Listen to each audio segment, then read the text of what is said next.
Infezione da meningococco a Venezia emerge che pur essendo molto diffuso tra la popolazione in tanti, in assenza di tampone, non sanno di essere soggetti colpiti, pur lamentando talvolta malessere e altri sintomi, con il 5-10% dei soggetti che possono essere portatori asintomatici del batterio nel nasofaringe. Se noi andiamo a fare i tamponi nella gola alle persone troviamo un'alta diffusione del meningococco.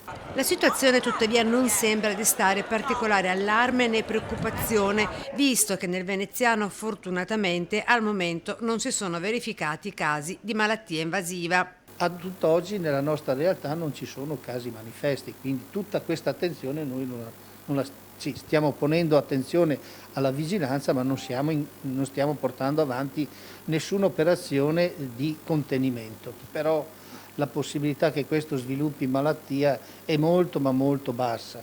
Per ridurre il rischio di danni permanenti o peggio di morte, la vaccinazione continua a rappresentare il mezzo più efficace. Noi stiamo procedendo con le vaccinazioni dove sono previste e naturalmente qualora si dovessero manifestare casi del tipo mettere in atto tutte le misure che sono state messe in atto anche nelle altre realtà, cioè le profilassi sulle persone che sono entrate in contatto eventualmente con il caso.